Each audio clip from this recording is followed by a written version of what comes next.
Bonjour, bienvenue sur ATS, la chaîne YouTube de mon magasin Ava Archerie. Je suis Arnaud et aujourd'hui je vous aide à choisir votre premier arc. Pour choisir un premier arc, on a 3 critères à établir. Le premier, ce qu'on appelle la latéralisation, le fait d'être droitier ou gaucher au tir à l'arc. Le deuxième, ça va être de déterminer la longe. C'est une longueur qu'on va mesurer, qui va déterminer ensuite la taille de l'arc qu'il va vous falloir. Troisième critère, la puissance de l'arc pour vous.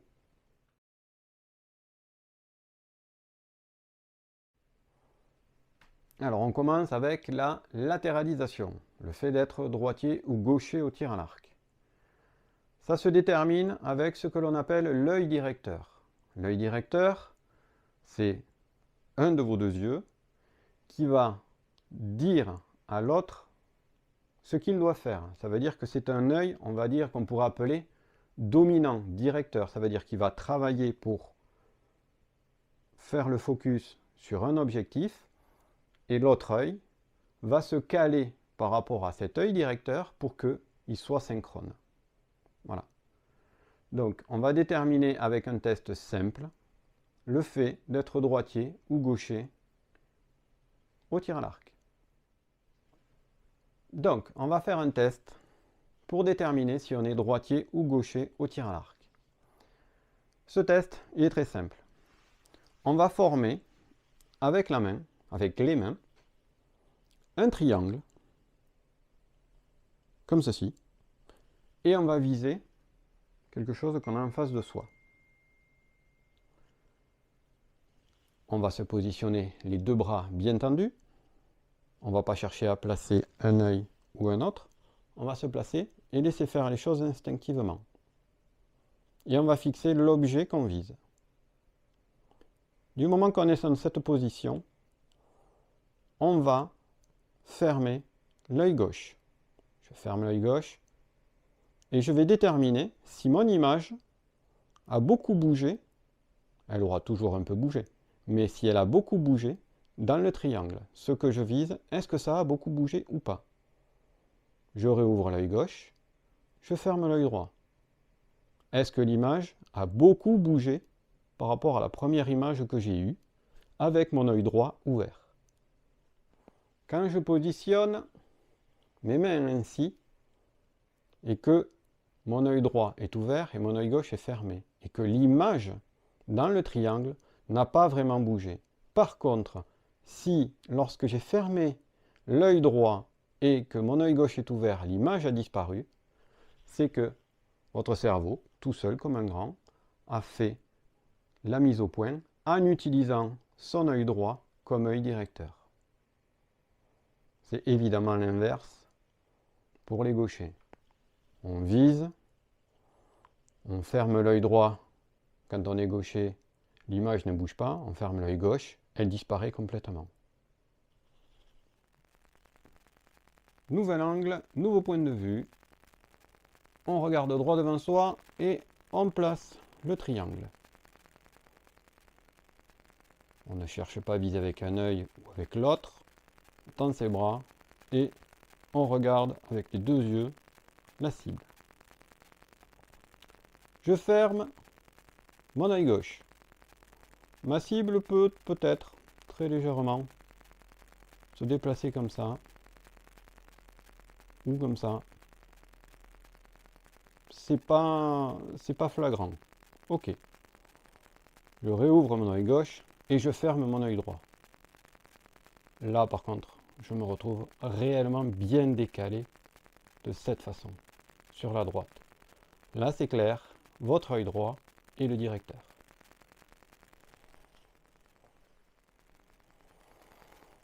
Donc évidemment, pour les gauchers, ce qu'on va faire, on va vérifier, on se place, on ne cherche pas à réfléchir, on place au milieu. Pareil, là je vais fermer, on a des soupçons d'être gaucher, je vais fermer l'œil droit. La cible sera peut-être comme ça, elle se déplacera un petit peu quand on fermera l'œil. Ok. Par contre, quand je vais fermer mon œil gauche et garder mon œil droit ouvert, je vais me retrouver décalé complètement sur la gauche. On est gaucher au tir à l'arc.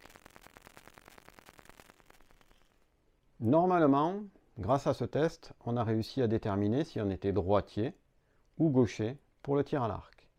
Il peut arriver où on n'est pas vraiment l'impression d'avoir un œil directeur. Il y a un autre petit test que je fais, c'est de faire cligner des yeux. Si vous arrivez à cligner des yeux indistinctement, ça n'arrange pas l'affaire. Si par contre, quand vous clignez l'œil gauche et que vous devez cligner de l'œil droit et que vous avez des difficultés à ouvrir l'œil gauche, là, en général, ça détermine que vous avez quand même une bonne tendance à être droitier. Évidemment, c'est le contraire pour les gauchers. Voilà. Dans d'autres cas où vraiment vous n'avez pas d'œil directeur clair et défini, que vous avez, avec le triangle, vous n'arrivez pas à le déterminer, avec le clignement des yeux, vous n'avez aucun problème pour cligner de l'un de l'autre et de bien ouvrir l'œil à l'opposé. Prenez la latéralisation qui correspond à votre main, ce qu'on va appeler usuel. Vous êtes droitier, à ce moment-là, prenez un arc de droitier, tout simplement. Donc on vient de déterminer, on est droitier, on est gaucher. Juste petite présentation. Voilà, ça c'est une poignée pour un droitier. Le droitier va placer sa main gauche à cet endroit-là. On tient l'arc droit devant soi et on va armer avec notre main de corde qui est la main droite. Et on tirera sur la corde pour venir à ce qu'on appelle l'ancrage.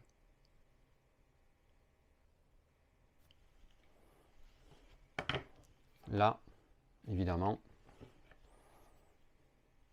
poignée de gaucher. Le gaucher le tient donc de la main droite, va armer bras gauche.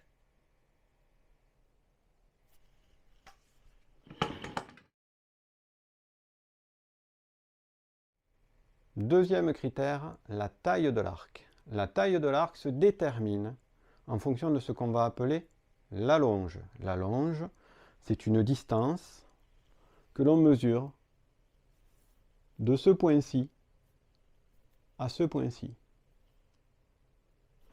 On va déterminer avec un calcul très simple comment déterminer son allonge. Normalement, chez soi, on a tous un mètre ruban. Si vous n'avez pas de mètre ruban, vous faites avec une corde ou une petite cordelette, mais ça ne va pas être aussi précis qu'avec un mètre ruban. Donc ce mètre ruban, on va s'en servir pour prendre une mesure. Et après, je vais vous montrer un petit calcul que j'ai fait sur un tableur, qui est très simple, pour déterminer votre longe. Donc la façon dont on va procéder, c'est que, je vais zoomer un peu, voilà, pas beaucoup zoomer. On va caler ici le début du mètre ruban. Et ensuite, on va prendre l'autre partie du mètre ruban et on va l'étirer. Et on va venir se mettre bien à l'horizontale. On ne met pas les épaules comme ça, on ne met pas les épaules vers le bas parce que là on fausse tout le calcul. On est bien droit. Voilà, et on vient contre la gorge. On ne force pas le geste. Ensuite, on regarde ici où est-ce qu'on est positionné. Moi, je suis positionné là à 153 cm. Ces 153 cm, je vais les diviser par 2,2. Ça va donner aux alentours de 70 à peu près. Et ces 70 cm, on va les diviser de nouveau pour avoir la taille en pouces. Donc 70, on va le diviser par 2,54. Cette mesure va vous donner votre allonge en pouces. Pour ma part, là, ces 70 cm à peu près vont donner 27,5, 27,6. Voilà, mon allonge est de 27,6 pouces. À partir de là, on peut déterminer la taille d'arc qu'il vous faudra. On vient de déterminer l'allonge. Maintenant, je vous mets en ligne un petit tableau récapitulatif pour chaque taille, chaque allonge et l'arc, la taille d'arc qui vous correspondra. Quand on détaille un peu ce tableau, choisir un premier arc d'initiation, on voit qu'il y a écrit taille, allonge, taille de l'arc. Donc la taille, c'est la taille et l'allonge qui lui correspondrait.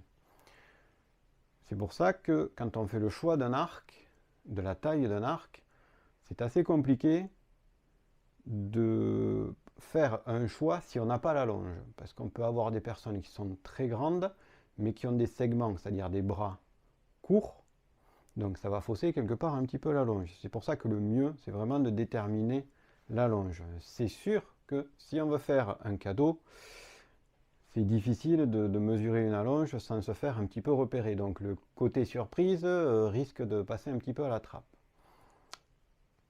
Vous avez donc cette ligne taille qui correspond à une fourchette de taille des personnes qui correspond à une allonge théorique. Mais l'idéal demeure de prendre vraiment l'allonge comme je vous l'ai montré avec le mètre ruban.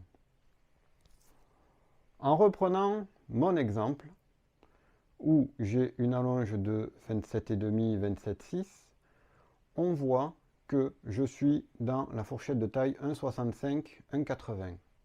Je fais 1,72 m. Donc, normalement, je dois faire le choix pour un adulte d'un arc de 68 pouces. Je dis pourquoi un adulte? Tout simplement parce que si on est dans une zone charnière, aux alentours d'un mètre 62, 63, mais que c'est un adolescent ou une adolescente, les enfants vont continuer à grandir. Il est préférable de prendre la taille au-dessus, de façon à ce que l'arc puisse lui durer un petit peu dans le cours de sa saison. Une fois que vous avez déterminé la taille, on peut passer au dernier critère, la puissance.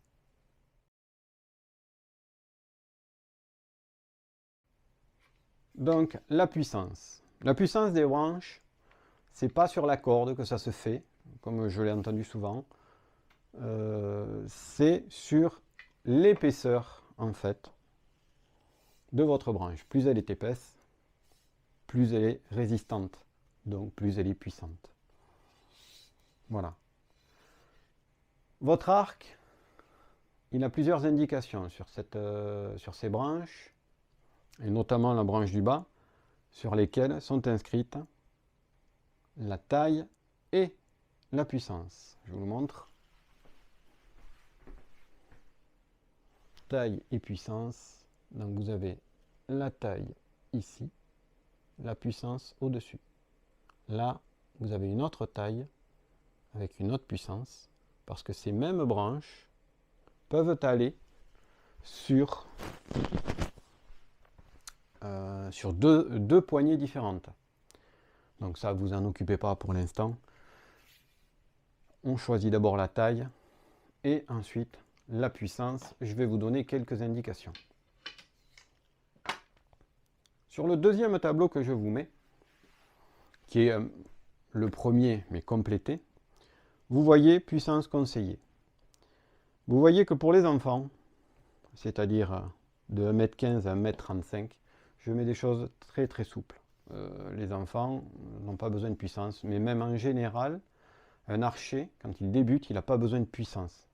Il a besoin d'avoir de la facilité à ouvrir son arc pour pouvoir vraiment travailler sa gestuelle. C'est la gestuelle qui va faire la qualité de votre tir, absolument pas la puissance. C'est pour ça que pondérez-vous, ça va vous desservir plus que ça va vous aider de la puissance. Vous n'avez pas besoin d'apprendre en étant complètement contraint et refermé sur votre arc parce qu'il est trop puissant. Ne faites pas l'erreur de choisir un arc un peu plus puissant que ce que vous pourriez supporter en vous disant je vais me faire les épaules et ça va aller très bien. Ça ne va pas marcher comme ça, parce que vous allez fatiguer plus vite, attraper des défauts, parce que la puissance vous contraint tellement que vous avez un mauvais positionnement, et donc vous ne pouvez pas travailler correctement. Donc, partez pas là-dessus. Soyez toujours très, très tranquille sur la puissance. C'est vraiment pas la puissance qui va vous aider. Bien, bien au contraire. C'est la grosse erreur de base. Donc, on reprend un peu notre tableau. Je le mets en ligne. Donc, pour les enfants, 10, 12, 14 livres pour les 54 pouces et 58 pouces, c'est amplement suffisant. Pour les 62 et 64, 14, 16, 18 grand maximum. 18 grand maximum. 64 pouces, vous voyez, je reste sur les mêmes puissances, 14, 16 et 18. Si un enfant est en club déjà et qu'il pratique, qu'il est déjà encadré, qu'il pratique déjà avec des arcs de club et que au club on vous a conseillé peut-être même de prendre un 20 livres, ce n'est pas un problème. Du moment que l'enfant est suivi dans un club, il n'y a aucun problème. C'est que les puissances ont été essayées avant. Donc, n'hésitez pas à prendre ce que l'on vous a conseillé en club. Ensuite, on commence à attaquer un petit peu les tailles adultes, adolescents, adultes. Donc 26,5, 27,5, on commence à avoir des tailles qui vont donner certaines puissances où on peut monter jusqu'à 22 livres. Est-ce qu'il faut monter plus? Vous pouvez monter à 24, comme je l'ai expliqué, du moment que l'archer est en club et qu'il a déjà essayé cette puissance. Il ne faut pas oublier une chose aussi, c'est que quand vous êtes en club, les arcs que l'on vous prête sont souvent de vieux arcs. Donc les puissances sont souvent inférieures à ce qui est indiqué parce que les arcs ont beaucoup travaillé. Quand on prend un arc de 24 livres qui est neuf et un arc de 24 livres qui a 10 ans, vous avez perdu presque 4 livres. Très régulièrement, c'est bien 4 livres qui sont perdus. Donc attention là-dessus aussi. Ensuite, vous voyez, 68 pouces, là on commence à avoir des tailles pour des personnes qui font de 1,65 à 1,80. On est dans des zones pareilles, il y a plein de zones charnières pour les ados, pour les adultes, là aussi c'est un peu plus compliqué, mais c'est pas vraiment compliqué. Si vous êtes vraiment dans une zone charnière ou que vous avez pu mesurer votre allonge et que vous êtes à presque 29 par exemple, pour avoir un arc confortable puisque ce sera un premier arc, choisissez plutôt un 70 pouces. Donc en puissance, vous voyez, les 68 ça va de 18 à 26. Là, même si vous voulez un 28, un homme dans la force de l'âge, quelqu'un d'un peu sportif, il n'y a pas de problème. Aller au-delà de 30, ça ne va pas vous aider forcément. Le but de la manœuvre, c'est de vraiment travailler sa gestuelle, s'initier. Voilà. On y va tranquillement, on apprend une gestuelle. Voilà. On a vu les 3 critères. Latéralisation, hauteur, puissance. Maintenant, vous avez la possibilité de commander un arc et le bon. Je vous conseille d'aller sur le site de la Fédération française de tir à l'arc, ffta.fr. Je vais vous mettre un petit lien ou une petite capture aussi, pour trouver un club près de chez vous. Le plus important, c'est d'apprendre dans de bonnes conditions, mais c'est surtout d'apprendre dans un cadre sécurisé, dans lequel on va vous apprendre la sécurité. Ça reste une arme, c'est un arc. Donc il faut vraiment, c'est mon conseil, le plus gros conseil de la vidéo, aller dans un club. Non seulement vous allez apprendre la sécurité, tout ce qui est sécurité pour les uns, pour les autres, pour vous, mais en plus vous allez être assuré du moment que vous êtes licencié. C'est hyper important. Le tir à l'arc, c'est une discipline vraiment très très intéressante. Si vous commencez bien, vous durerez. Si vous ne faites pas l'effort d'aller un peu en club, un minimum, même si ce n'est pas forcément ce qui vous intéresse, mais apprenez les bases de sécurité. Ça paraît évident, ça ne l'est pas. Il y a des choses qui sont évidentes pour tous les archers et qui pour le profane, le débutant, comme on l'a tous été, ne le sont pas.